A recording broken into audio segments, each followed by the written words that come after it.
여러분은 하나님 나라에 들어가실 수 있는 자격이 있으십니까? 예. 여러분 구원의 확신이 있습니까? 예. 구원의 열매를 맺을 수 있는 믿음을 가지고 계십니까? 예. 사실 이런 질문을 받으면은 우리가 때로 선뜻 대답하기 어려운 것도 사실입니다. 예. 그런데 우리가 교회를 다니는 근본적인 이유는 사실 구원의 열매를 맺기 위해서죠. 예. 만약에 우리가 교회를 다녀도 구원의 열매를 맺지 못한다면은 구원받지 못한다면은 우리가 신앙생활 할 이유가 어디 있겠습니까? 그러니까 우리가 신앙생활을 통해서 나도 구원받고 또 다른 사람들도 구원하는 것이 바로 교회에게 주신 사명입니다. 병원에 갔는데 병원에서 병을 고침받지 못한다면 그 병원이 무슨 소용이 있고 병원에 가는 것이 무슨 의미가 있겠습니까? 그래서 우리가 항상 내가 정말 내가 구원받을 수 있는 믿음을 가지고 있느냐, 내가 지금 구원의 열매를 가지고 있느냐, 우리 자신을 항상 점검해 봐야 됩니다. 하나님께서 또 늘 우리에게 부족하지만 그 구원의 열매를 맺을 수 있도록 날마다 우리를 인도해 주십니다. 그래서 우리가 늘 주님의 그 음성에 귀를 기울이고 나를 구원해 주시기를 원하시는 그 주님의 인도하심을 따르고자 하는 그 믿음이 있을 때 주님께서 우리를 구원해 주실 줄 믿습니다. 그래서 올해 하나님께서 우리에게 주시는 목표가 믿음의 능력입니다만 믿음의 능력이 무엇입니까? 구원받는 것입니다. 구원이란 말을 우리가 이 종말의 경우에만 비추어서 생각할 때가 많습니다만 삶의 현실적인 문제예요. 정말 이 구원이라는 말을 들으면은 가슴이 절절히 메어오고 또한 주님의 은혜에 대한 감사가 물밀듯이 밀려오는 것이 우리의 구원입니다. 저 같은 경우도 사실은 이 뭐 죽어서 천국 가는 건 둘째치고 사실 예수님이 없었으면 내가 예수님을 몰랐으면 내가 예수님을 믿지 않았다면 내가 어떻게 되었을까? 내 삶에 무슨 소망이 있었을까? 내가 어떻게 정말 오늘 이 자리에 설 수 있었을까 생각하면은 사실 뭐 죽음 이후에 구원은 둘째치고 지금까지 주님께서 저를 구원해 주신 은혜만 해도 그냥 참으로 오늘 우리가 준비 찬양 때 한 그 찬양의 가사처럼 정말 한량없는 은혜.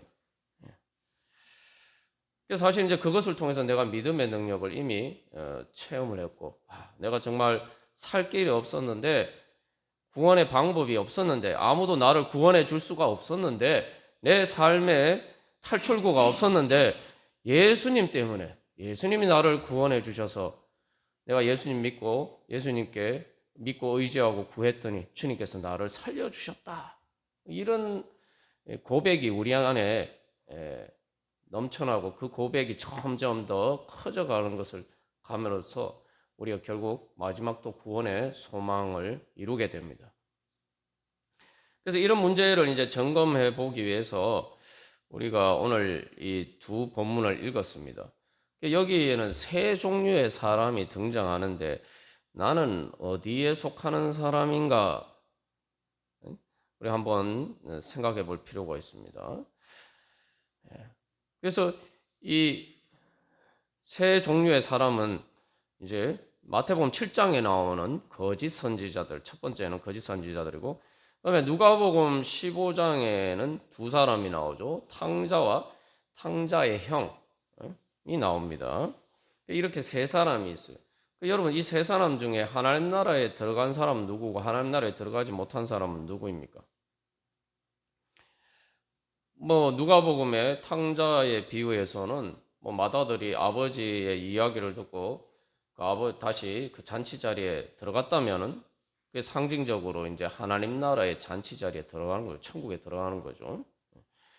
그런 거, 그 부분은 이제 미지수로 남아 있습니다만, 그래서 여기서 도대체 구원의 조건이 무엇이냐 우리가 살펴볼 필요가 있습니다.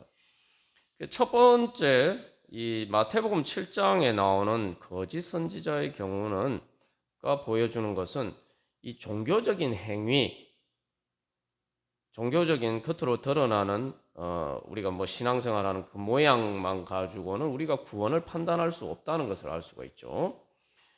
그래서 이 행위로 행위가 있는 것처럼 보이지만 사실은 진짜 구원의 열매라고 판단할 수 있는 행위가 없다. 그런 거죠. 그래서 핵심적인 말씀이 마태복음 7장 21절의 말씀이죠. 예수님이 하나님 나라에 들어가려면은 천국에 들어가려면 내 아버지 뜻대로 행하는 자라야 들어간다라고 이야기하고 있어요. 이게 이제 사실은 조금 우리가 알고 있는 우리가 또 지난주에 본 에베소서 말씀이나 이런 것과 좀 모순되는 배치되는 것처럼 보입니다. 분명히 에베소서 말씀은 우리의 행위나 공로로 구원받지 못한다 이렇게 얘기했는데 오늘 말씀에서는 이 또 예수님의 말씀이에요. 예수님이 하늘에 계신 내 아버지의 뜻대로 행하는 자라야 하나님 나라에 들어갈 수 있다. 다시 말하면 하나님 아버지의 뜻대로 행해야지만 천국에 들어갈 수 있다라는 이야기죠. 그러면 예수님이 분명히 믿음으로 구원받는 게 아니라 행위로 구원받는다라고 말씀하셨네. 우리가 이렇게 생각할 수가 있죠. 그래서 여기서 이제 그러면은 예수님이 말씀하시는 행위가 있어야 되는데 이 거짓 선지자들은 겉으로 보면 양의 옷을 입고 그러니까 거룩하고 경건해 보이고 그래서 정말 그런 종교적인 행위가 있어요. 신앙의 행위들이 있어요. 뿐만 아니라 놀랍게도 사실 이것이 우리에게 더 충격적인데 7장 22절 말씀에서는 선지자 노릇하며 뭐 그거야 가짜로 할 수도 있죠. 그런데 귀신을 쫓아내며 주의 이름으로 귀신을 쫓아내며 주의 이름으로 많은 권능을 행하지 않았는가?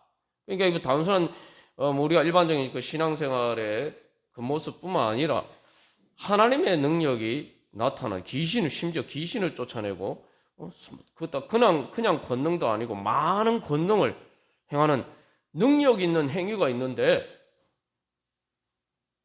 아니 이게 뭐 도대체 믿음이 없다는 얘기야? 믿음이 없이 어떻게 귀신도 쫓아내고 능력을 행하느냐? 상당히 이게 좀 충격적인 내용이죠. 그런데 여러분 우리가 그냥 예수님 말씀이에요. 예수님 말씀. 자, 그래서 그냥 행위로 구원받는다는 정도가 아니라 그냥 우리가 보통 하는 신앙의 행위, 신앙적인 형식을 지키는 행위뿐만 아니라 능력을 행하는 행위만 가지고도 안 돼요. 정말 하나님 아버지의 뜻을 행하는 그런 행위가 있어야 천국에 들어간다고 이야기하고 있습니다. 그러면 이건 믿음으로 구원받는 게 아니네. 우리가 이렇게 또 생각할 수가 있죠. 실제로 이제 마태복음에서도 이제 마태복음 25장 45절 46절에서도 이렇게 이야기합니다. 내가 그 임금이 대답하여 이르시되 이게 예수님이죠. 내가 진실로 너희에게 이르노니 이 지극히 작은 자 하나에게 하지 아니한 것이 곧 내게 하지 아니한 것이니라 하시리니 그들은 영벌에 의인들은 영생에 들어가리라. 여기서도 지금 최후의 심판 때에 영벌 지옥에 가는 것과 영생에 들어가는 기준이 뭡니까? 이 작은 자 하나에게 무엇을 했느냐? 이 작은 자라고 여기서는 일반 사람들을 얘기하는 건 성도들을 얘기하는 거예요. 성도들에게 무엇을 했느냐? 성도들에게 뭐 상처를 주지 않았다 이 얘기를 하는 게 아니에요. 성도들에게를 사랑하지 않은 행위를 이야기하고 있어요.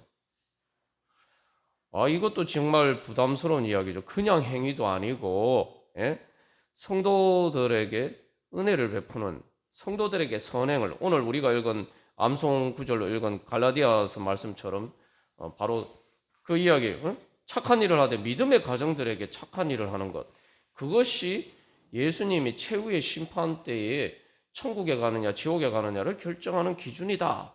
지금 이렇게 이야기를 하고 있습니다. 그러면 도대체 이게 믿음으로 구원받는다고 행위나 공로로 구원받지 못한다고 했는데 이게 도대체 왜 이게 말이 틀리느냐? 우리가 이렇게 이제 생각할 수가 있죠. 근데 성경 말씀은 사실은 그게 모순이라고 이야기하지 않습니다. 야고보서에서 그걸 잘 이야기하고 있죠. 행함이 없는 믿음은 죽은 믿음이다. 믿으면 행하지. 한마디로 쉽게 이야기하면 믿으면 행하지. 믿는다면서도 안 행하는 게 무슨 믿느냐. 안 믿으니까 안 행하는 거 아니냐. 그렇게 이야기를 합니다. 그리고 이제 그러면은 뭐 야고보는 그렇다 치고 야고보서는 그렇다 치고 그러면 로마서에서는 행위나 공로로 구원받는 게 아니라 오직 믿음으로 구원받는다라고 주장하는 로마서에서는 뭐라고 이야기합니까? 오늘 예배 부름에 우리가 로마서 1장 5절 6절 말씀을 읽었는데 뭐라고 이야기합니까? 사도 바울이 뭐라고 이야기하죠? 모든 이방인 중에서 믿어서 순종하게 하나니 믿는 게 예수님을 믿게 만드는 게 목적인데 복음을 전하는 목적이죠. 그죠? 근데 복음을 전해서 뭘 하려고 하느냐? 믿어서 순종하게 하려는 게 믿음의 목적이라 이런 말이죠. 이게 로마서 16장에서 똑같이 다시 사도 바울이 강조해서 이야기를 하고 있습니다. 그러니까 믿음과 순종은 분리가 되는 게 아니에요. 믿으면 순종한다는 거예요. 그러니까 앞에서 예수님 말씀하신 그것으로 그런 행위들이 믿으면 다 할 거란 말이에요. 그런 행위가 없는 것은 안 믿기 때문이라는 거예요. 안 믿기 때문에. 그 말씀에 그런 관점에서 우리가 비춰보면 예수님 말씀과 행위나 공로로 구원받지 않고 믿음으로 구원받는다는 말씀이 모순이 아니라는 걸 알 수 있죠. 왜냐하면 주여 주여 하는데 입으로는 예수님을 주님이라고 부르면서 주님이면은 주님 시키는 대로 해야죠. 주님 시키는 대로 주님 순종해야 될 거 아닙니까? 말로는 주라는 말은 말 그대로 주인이란 말이 있는데 주님 시키는 대로 하지도 않고 내 마음대로 하면서 무슨 예수님이 주님입니까? 다 입에 발린 거짓이죠. 진짜 예수님이 내 주님이라고 믿으면은 주님 시키는 대로 해야죠. 순종해야죠. 그럼 마태복음 25장 말씀도 마찬가지예요. 아니 성도들 여러분은 이것도 지극히 상식적인 이야기, 되게 막 이상한 얘기를 막 예수님이 우리가 하기 어려운 일을 막 말씀하시는 것처럼 보이는데 이게 우리가 신앙을 떠나서 일반 세상적인 기준에 비춰봐도 아주 상식적인 얘기예요. 뭐냐면은 이 마태복음 25장에 이 지극히 작은 자 하나에게 하지 아니한 것이 뭐냐면은 이제 성도들이 핍박을 당해서 뭐 옥에 갇히거나 어렵거나 이렇게 할 때 도와주는 것을 이야기하는데 여러분 그 성도들 보고 형제 자매라고 하는데 여러분 가족들이 누가 병원에 입원했다거나 뭐 어려운 일이 있으면 여러분 모른 척 하십니까? 당연히 뭐 예수님을 안 믿어도 일반 상식적 꼭 뭐 이게 뭐 특별히 의로운 사람이 아니라도 그냥 보통 사람들은 가족이 뭐 어려운 일을 당하거나 힘든 일이 있으면은 병원에 입원하면 가서 뭐 돌봐주고 뭐 다 하잖아요. 근데 내가 예수님 그러면 하나님이 내 아버지고 그리고 성도들이 내 형제 자매고 아버지가 같으니까 형제 자매 아닙니까? 형제 자매인데 형제 자매가 지금 예를 들면 여러분 가족 중에 너가 잘못해서 감옥에 갇혔어요. 그럼 면회 안 갑니까? 당연히 면회 가죠. 예. 그런데 형제 자매라면서 더군다나 그냥 가족도 하고 하나님 아버지의 가족인데 뭐 감옥에 갇혔는데 면회도 안 간다. 진짜 하나님을 아버지로 믿고 있고 정말 내가 믿고 있느냐? 하나님 아버지의 내가 자녀라고 내가 내 자신을 그렇게 생각하고 있느냐? 그렇게 생각하면 그럴 수가 없죠. 그러니까 사실 이제 예수님 말씀하신 게 되게 어려운 것처럼 보이지만 우리가 조금만 이게 참된 진짜 믿는다라고 생각하면은 이게 지극히 상식적인 이야기예요. 그래서 우리의 이 믿음을 한번 그래서 점검을 해 봐야 됩니다.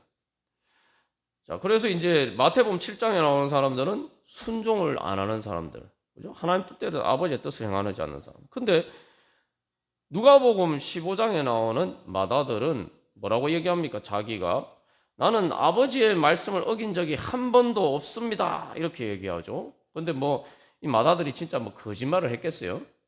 실제로 그렇게 하지 않았겠습니까? 그러니까 탕자와 달리 아버지를 열심히 아버지 말씀을 따라서 잘 섬기면서 정말 아버지 일을 도우면서 집안 일을 하고 그렇게 열심히 일을 했죠. 오늘 이 본문에서도 밭에 있다가 아버지의 그 뜻을 따라서 열심히 밭에서 일하다가 지금 들어왔어요.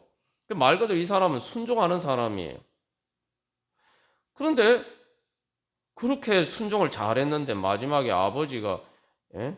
저기 가서 같이 네 동생 돌아왔으니까 얼마나 기쁘고 즐거운 일이냐, 같이 잔치 자리에 참여해서 우리 같이 기뻐하고 즐거워하자 하는데 딱 결정적인 순간에 순종을 못 하겠다는 거예요.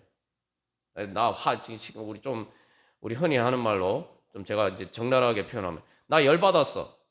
나 지금 아버지 말 듣기 싫어. 지금까지 순종 잘 했는데 결정적인 순간에 심지어 아버지에게 분노하면서 나 아버지 말 안 듣겠어. 안 들여. 나 듣기 싫다고 이제 이야기하는 거예요. 맏아들은 지금까지 순종을 잘한 사람인데 결정적인 순간에 이게 중요해요. 결정적인 순간에 아버지께 순종 못하겠다라고 합니다. 나 지금 안 들어가겠다는 거예요. 이 다른 말로 하면은 나 저기 탕자 같은 저런 인간이 들어가는 천국에는 나 들어가기 싫다는 거예요. 나는 이렇게 순종하고 열심히 했는데 탕자는 그렇게 허랑방탕하게 지냈는데 왜 내가 이 탕자와 같은 취급을 봐야 돼? 나 이제 저런 탕자가 가는 천국이라면 나는 그런 천국에 가기 싫다는 거예요. 근데 뭐 아버지 말을 듣고 이제 뉘우치고 들어갔는지 안 들어갔는지는 이제 물음표로 남겨져 있습니다. 자, 여기서도 어쨌든 중요한 것은 이 상징적으로 아버지의 잔치 자리라는 건 천국의 잔치 자리예요. 천국의 잔치에 참여하기를 거부한. 이 사람은 자기가 천국에 뭐 들어가려고 하는데 못 들어가는 게 아니라 천국에 들어가자고. 아버지가 천국에 들어가자. 쉽게 말하면 우리에게 적용하면 하나님이 야 같이 천국에 들어가서 우리 즐겁게 행복하게 살자 이렇게 얘기하는데 저는 안 들어가겠습니다. 자기 스스로 지금 천국에 들어가기를 거부하는 거예요. 여러분, 그럼 이 사람은 믿음이 있는 사람입니까? 이게? 제일 이제 황당한 사람은 마지막 탕자죠. 뭐지? 앞에 그런 뭐 종교적인 뭐 양의 탈을 썼던 어쨌든 간에 뭐 능력도 행한 그런 사람도 못 들어가고 순종한 맏아들도 순종하고 열심히 섬긴 맏아들도 못 들어갔는데 탕자는 허랑방탕하게 지내다가 그런데 어떻게 제일 행위가 없는 제일 행위 면에서 보면 제일 부족한 탕자는 왜 그 아버지의 잔치 자리에 들어갔냐? 이 예수님의 말씀에서도 비춰보면은 이게 이제 예수님 말씀하시는 바와 사실은 바울 서신에서 이야기하는 바가 사실은 이제 틀린 게 아니라는 게 이제 여기서 드러나는 거죠. 그러면 여기서 우리가 그러면은 내가 정말 구원을 받는 믿음이 뭐냐라는 것을 우리가 발견해야 됩니다. 하나님께서는 오늘 그 믿음을 우리에게 가르쳐 주시려고 합니다. 자, 그래서 이 마태복음 7장에서 예수님이 말씀하시는 것은 중요한 말씀이죠. 열매로 나무를 판단한다. 그래서 좋은 나무는 좋은 열매를 맺고, 나쁜, 좋지 못된 나무는 아름다운 열매를 맺을 수 없다. 그러니까 내 믿음이 진짜 구원받는 믿음이 있느냐, 구원의 열매를 맺을 수 있는 믿음이 있느냐를 우리가 뭐 정말 믿음을 뭐 무슨 스캐닝 해가지고 이렇게 볼 수 있는 것도 아니고, 그러니까 이제 겉으로 드러나는 걸 보고 판단하는데 열매를 보고 판단할 수 있다. 이렇게 이제 예수님 말씀하시는 거죠. 그러니까 여기서도 믿음과 행위가 사실은 별개의 것이 아니라는 거죠. 좋은 나무라는 것은 좋은 믿음을 얘기하는 거예요. 믿음을 얘기하는 올바른 믿음, 참된 믿음을 이야기하는 거예요. 참된 믿음이 있으면은 참된 믿음의 열매를 맺는다는 거예요. 그러니까 이제 사실은 이 행위로 판단을 할 수는 있는 거죠. 행위가 기준이 되지 않지만 행위로 판단을 할 수가 있다는 거예요. 그러니까 이 부분에 있어서는 로마 카톨릭이나 우리가 뭐 보통 천주교라고 했는데 천주교나 개신교나 사실은 똑같아요. 이 부분에서는 다르지 않습니다. 정말 예수님 믿고 영생받고 영생을 얻은 구원받은 사람은 행위의 열매가 있게 돼. 다른 말로 하면 성화된다는 거예요. 그래서 이 이야기하는 방식이 조금 다르긴 하지만 개신교에서도 마찬가지입니다. 그래서 진짜 구원받은 사람은 성화의 열매가 있다는 거예요. 그래서 내가 하나님께 선택하심을 받은 구원받은 자인가 어떻게 판단할 수가 있느냐? 내 자신을 스스로 보면 안다. 내 안에 진짜 그런 열매들이 있느냐? 내가 예수님 믿는 것 때문에 변화된 열매들이 있느냐?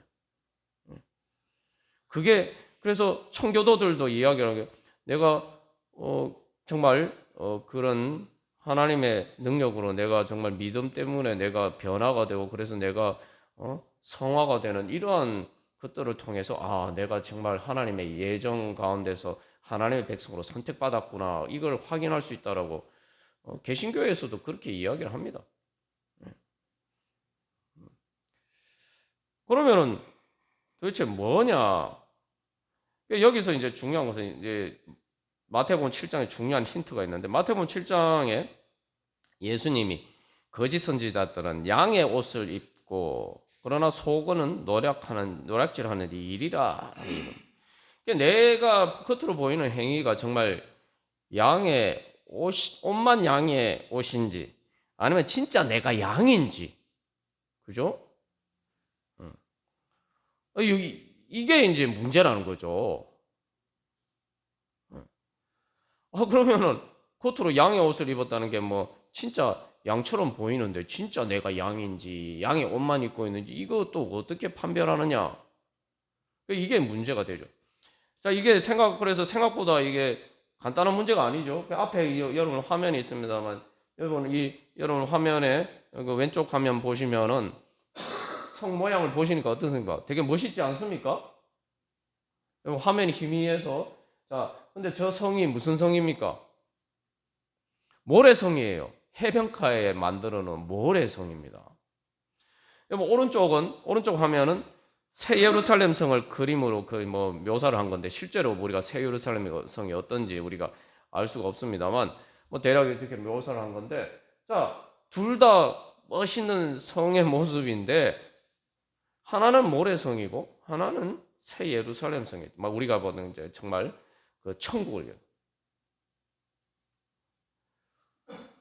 내가 오늘 예수님 말씀처럼 내가 쌓은 집이 정말 내가 내 신앙생활하고 지금까지 내가 쌓은 게 모래성인지 하나님의 성전으로 내 자신을 만들어 간다고 생각했는데 이게 모래성인지 아니면 진짜 하나님의 성전인지 겉모양만 보고 쉽게 이게 판별할 수가 없단 말이죠. 오히려 이 겉으로 보면 모래성이 더 멋있게 보여요.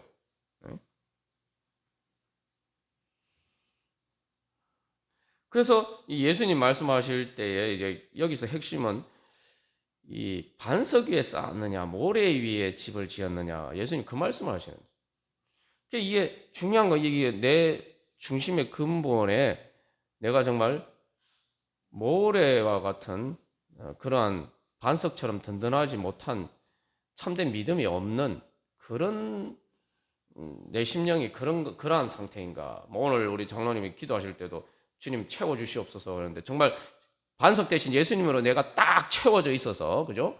그렇게 그런 것인가?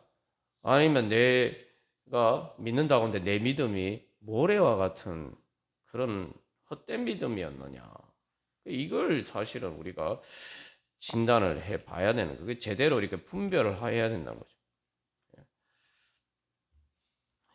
요즘 오늘 여러분 은혜 받으려고 교회 나오셨는데 자꾸 이렇게 목사님이 너무 이게 어렵게 이제 어려운 자꾸 이렇게 도전을 하신다 이렇게 생각하실 수도 있지만 하나님께서 우리에게 구원의 은혜를 주시기 위해서 우리가 잘 분별할 필요가 있습니다. 하나님 우리를 사랑하시니까 제대로 진단을 받아요. 여러분 병원에 가시면은 어떤 병원이 좋은 병원입니까? 병원에 갔는데 아프지도 않은 아픈데도 불구하고 안 아프다고 얘기하는 병원이 좋은 병원입니까? 나중에 그 사실을 알게 되면 분노하겠죠.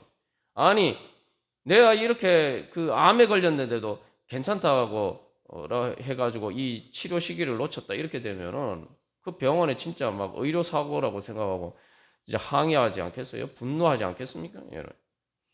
좋은 병원은 내 있는 모습을 제대로 진짜 내가 병이 있는지 없는지 제대로 진단해 주는 병원이 진짜 좋은 병원이죠. 그게 하나님께서도 우리에게 그런 은혜를 주시고자 하시는 것입니다. 자, 그러면은 우리가 지난주에 그러면 로마 천주교에서 로마 카톨릭에서 이야기하는 것과 개신교가 뭐가 다르냐? 결국은 뭐 똑같이 예? 열매를 보고 알 수 있다 이렇게 이야기하는데 도대체 뭐가 다른 것이냐? 이 로마 카톨릭에서는 믿음으로 구원을 시작해요. 그런데 그다음 믿었으면은 그 열매가 있어야 된다라는 거 얘기하죠. 그런데 이 열매를 제대로 맺지 못하면은 벌을 받아야 돼. 벌을. 그래서 죄의 책임이 있고 죄를 지으면은 죄의 책임이 있고 그다음에 영원한 형벌, 지옥에 가는 형벌이죠. 쉽게 말하면은 그것은 예수님의 구속의 은혜를 통해서 다 이렇게 사죄 받았다는 거예요. 세례 받고 난 다음에 죄를 지어도 주님 앞에 정말 참되게 회개를 하면은 그 죄의 책임과 그 죄 때문에 지옥 가는 것은 면할 수 있다는 거예요. 근데 그것만 가지고 안 된다는 거죠. 그것만 가지고 안 되고 죄를 지었으면은 거기에 대해서 보속이라는 걸 해야 된다. 보속. 뭐냐면 죄를 지은 것에 대해서 내가 영원한 형벌, 지옥에 가는 형벌은 면했지만 내가 그 죄에 대한 대가는 치러야 된다는 거예요. 이것도 뭐 상당히 좀 일리가 있죠, 나름. 예. 그래서 이 보속을 해서 내 그 벌을 내가 그 죄에 대한 대가로 벌을 다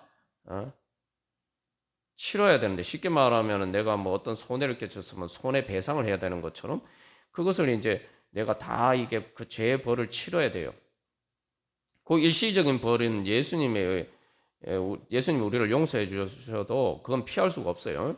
그러니까 이 부분에 대해서 내가 이제 보속을 행해야 되는데 그래서 보통 고해성사를 하고 작은 죄는 고해성사 안 해도 되고 큰 죄는 이제 고해성사를 하고 그다음에 고백을 한 다음에 그다음에 그 고해성사를 통해서 신부님을 통해서 받은 보속의 수단을 가지고 이제 보속을 해야 돼요. 그러면 이제 그 보속을 수행하면은 뭐 그 보속이란 게 어떤 거냐면은 뭐 기도를 얼마나 해라 뭐 또 뭐 어떤 걸 해라 뭐 주기도문을 몇 번을 읽어야 뭐 아니면 또 뭐 다른 사람의 손해를 끼쳤으면 그 손해를 배상해라 뭐 이런 것들이 있죠. 이제 그게 보석이 이제 그런 게 해야 된단 말이죠.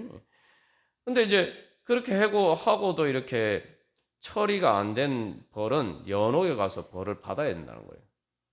그걸 다 치러야지 천국에로 간다는 거예요. 지옥에 가지는 않지만 이제 연옥에 가서 그거를 정화시키는 그 과정이 이제 필요하다고 이야기합니다.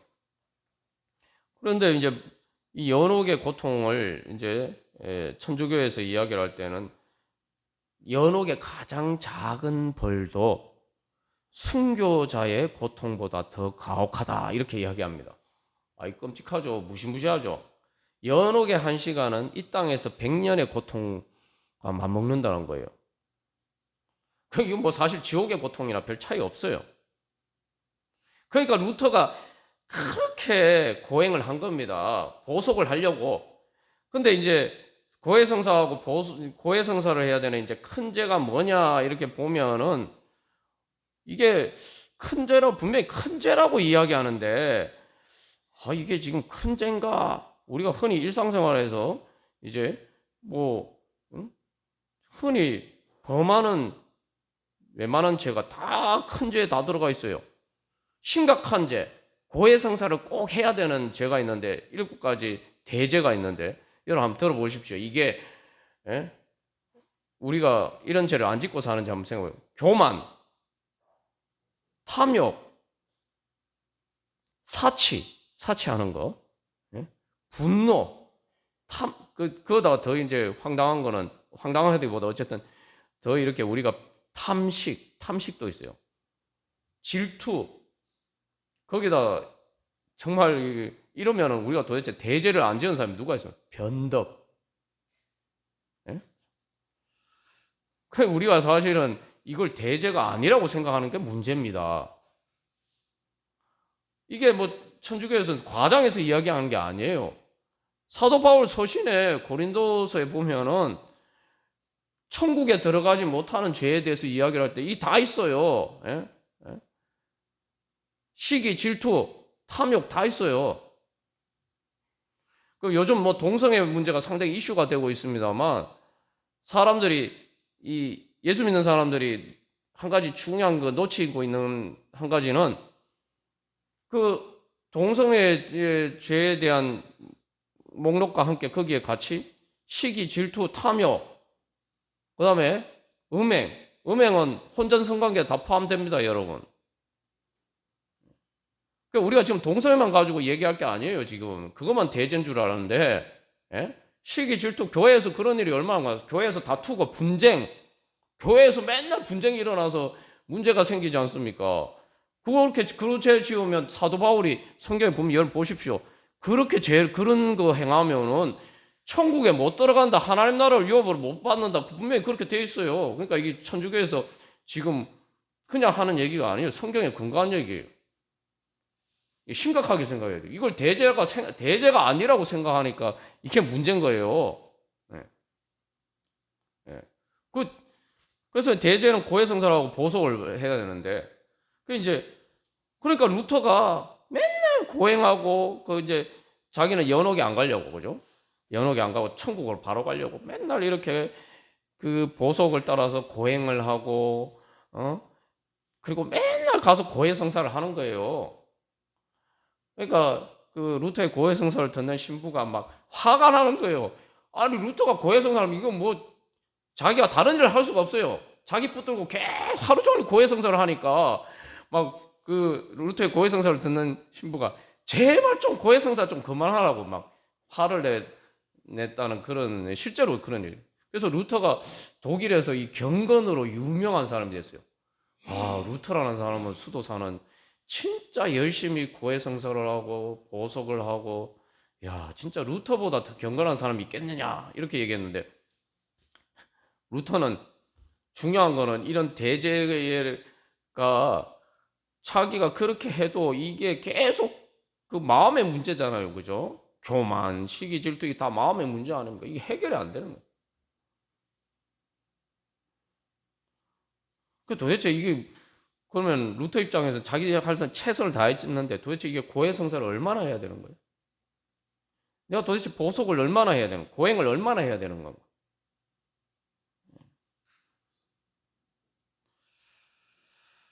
그 이제 여러분 그래서 이제 이 보석에는 이 일시적인 벌, 연옥에 가서 받는 벌을 이렇게 좀 빼줄 수 있는 여러 가지 수단들이 이제 보석도 있고 내가 하는 거고 그 다음에 공로가 남은 성인들이 있어요. 그러니까 이 공로가 남아서 이 벌을 받는 게 아니라 오히려 공로가 남아서 이 더 이렇게 플러스가 된 사람들이 있어요. 그 성인들이 그 성인들의 공로를 내가 받거나 또 아니면은 뭐 성도들이 위에서 기도를 해준다거나 뭐 이런 것들이 이제 그런 것 여러 가지 수단들을 통해서 이제 내 벌을 이제 그만큼 이렇게 감해질 수 있다는 거죠. 근데 이게 뭐 오늘날은 사실은 천주교에서 면죄부는 이야기를 하지 않습니다. 근데 사실 이 보석 행위에 뭐 선행이 있으니까 선행을 확장시켜서 뭐 헌금하는 것도 포함시키면 그게 결국 면죄부하고 비슷하게 되는 거죠. 그러나 이제 우리가 생각하는 로마 천주교가 그렇게 그 완전 그렇게 잘못된 건 아니죠. 뭐 옛날에 면죄부를 팔았지만 오늘날은 그렇지 않지 않습니까? 그리고 그 로마 천주교에서 분명히 한 가지 핵심적인 이야기를 합니다. 사실 이게 이제 사실은 중요한 우리에게 힌트를 주는데 뜨거운 사랑에서 나오는 회심은 완전한 죄인의 정화를 가져올 수 있다. 다시 말하면 앞에서 벌을 이 여러 가지 이제 내가 죄를 지었으면은 그 벌을 받아야 되는데 그 벌을 면할 수 있는 그 모든 벌을 면할 수 있는 한 가지 조건이 있어요. 그게 뭐야? 뜨거운 사랑에서 나오는 회심. 뜨거운 사랑에서 나오는 회심. 사실 그게 이제 믿음이죠. 근데 이제 어쨌든 간에 그 뜨거운 사랑에서 나오는 회심이란 게 결국은 앞에 보석 행위를 다 포함하기 때문에 결론적으로는 이제 이게 예수님의 구속의 은혜로 우리가 지옥에 가지는 않지만 그러나 예수님이 내 모든 죄 벌을 다 담당하신 게 아닌 게 되죠. 이게 근본적인 문제가 있어요. 예수님이 나를 위해서 십자가를 지셨다. 내 죄로 인한 모든 고통을 예수님이 다 지고 가셨다. 우리가 그렇게 믿는데 이런 과정에 의하면은 예수님이 그 모든 벌을 다 지고 가신 게 아니에요. 내가 아직도 지고 가야 될 게 남은 거예요. 이렇게만 들으면 또, 이거 뭐 문제가 많은 거냐, 이렇게 생각할 수 있는데, 사실은 이 방법에 있어서 조금 문제가 있지만, 그 신학적인 의도에 있어서는 사실은 이 우리가 봐야 될 부분이 있습니다. 뭐냐 하면 사실 이게 이제 종교개혁 이후에 실제로 개신교에서 나타난 문제인데, 개신교에서는 그런 거 없잖아요. 믿음으로 구원받는다니까 고해성사 안 해도 되고 보석도 안 해도 되고, 그러니까 이 죄를 너무 우습게 하고, 내가 죄 지어도 뭐, 그래서 이게 흔히 세상 사람들이 기독교를 조롱할 때에 흔히 등장하는 장면이 뭡니까? 예수 믿는 사람들 시큰 죄 지어놓고 교회 가서, 우리가 뭐 예배 처음에 참회 기도하고 사죄 선언 받고, 그러면 땡, 내 죄가 다 사함 받았네. 난 벌도 안 받아도 되고. 그래서 예전에 영화 투캅스 영화에 보면은 그 안성기가 분장한 그 형사가 그러잖아요. 열심히 그 교회 가서 주님 하면서 막 회개하잖아요. 그리고는 막 뇌물 받고 이러는데 다시 이렇게 그 교회 나가서는 또 이제 그 일반 세상 사람들하고 똑같이 살잖아요. 실제로 개신교에서 그런 문제가 이제 또 실제로 나타난. 그게 뭐 개신교에서만 나타났겠습니까? 예전에도 마찬가지. 그러니까 이게 이러면 안 되는데 그런 생각에서 너희가 정말 성화의 열매가 없으면 너희들이 진짜 구원받았는지 안 받았는지 뭐 너가 불확실한 거다. 좋은 나무에서 좋은 열매 맺는다는데 너희가 열매가 없으면 네가 진짜 좋은 나무인지라고 어떻게 이야기할 수 있느냐? 이걸 가르쳐 주기 위해서 사실은 이제 여러 가지 이제 장치들을 마련하다 보니까 이제 그런 문제가 생겼다고 볼 수가 있습니다. 여기서 중요한 것은 우리가 구원받는 중요한 것은 그 열매는 이제 부수적인 건데 우리가 믿음으로 맺어야 될 열매가 뭐냐? 구원의 열매예요. 성화 열매는 그 중에 포함이 되어 있지만 궁극적으로 우리가 구원의 열매를 맺어야 되는데 구원의 열매를 맺게 만드는 참된 믿음이 뭐냐? 에? 우리가 선행으로 그걸 판단할 수가 있느냐? 그럼 참된 구원을 받는 참 본질적인 기준이 믿음이냐? 근데 이게 로마 가톨릭식으로 자꾸 얘기하다 보면은 결국은 이게 자꾸 분명히 믿음으로 시작했는데 이게 선행으로 끝나면서 이게 이 본질이 자꾸 이렇게 본질을 붙잡지 못하고 그 본질을 놓칠 위험성이 노출이 되는 거죠. 그런데 그래서 이제 청교도들이 그런 이제 종교개혁 이후에 그런 문제들이 실제로 발생합니다.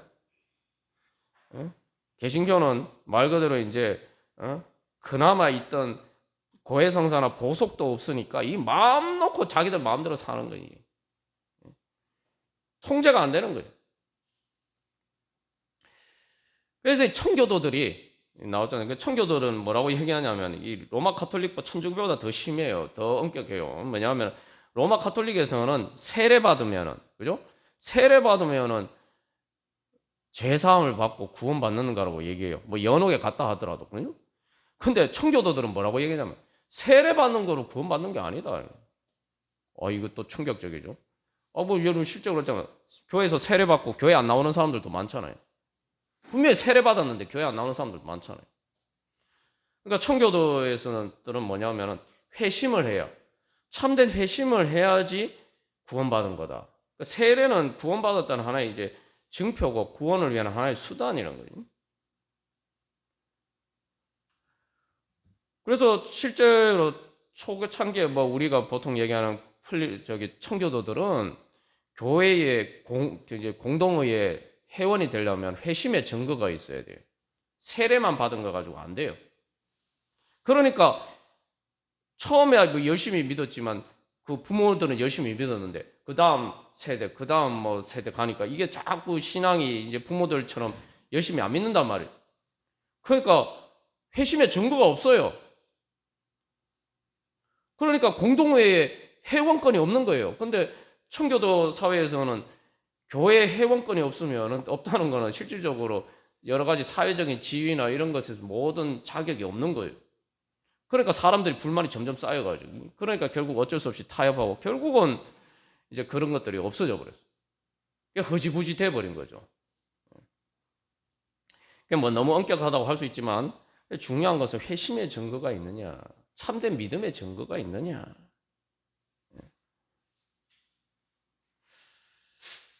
우리가 그러면은 내가 정말 구원받은 참된 믿음이 뭐냐? 우리가 하나님께서 우리에게 이것을 또 가르쳐 주시려고 합니다. 그래서 우리가 계속 이 말씀을 통해서 살펴보겠습니다만, 그래서 이 내가 정말 참된 천국 갈 수 있는 그런 자격이 있느냐? 우리 자신을 점검해보고, 그래서 정말 내 가운데 정말 뜨거운 사랑이 있느냐? 뜨거운 사랑이 있느냐? 그런 믿음이 있느냐? 예수님에 대한 뜨거운 사랑이 있느냐? 우리 다시 한번 우리 자신을 돌이켜보면서 주님, 정말 제가 열심히 그래도 나름 신앙생활 했는데 구원받은 그런 구원의 열매 맺는 그런 믿음의 자리에 서기를 소망합니다.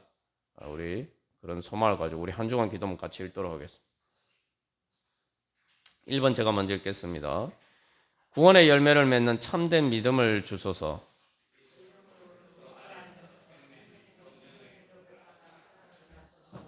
물과 성령으로 거듭난 영적 생명이 잘 자라 성화되고 영화되게 하소서.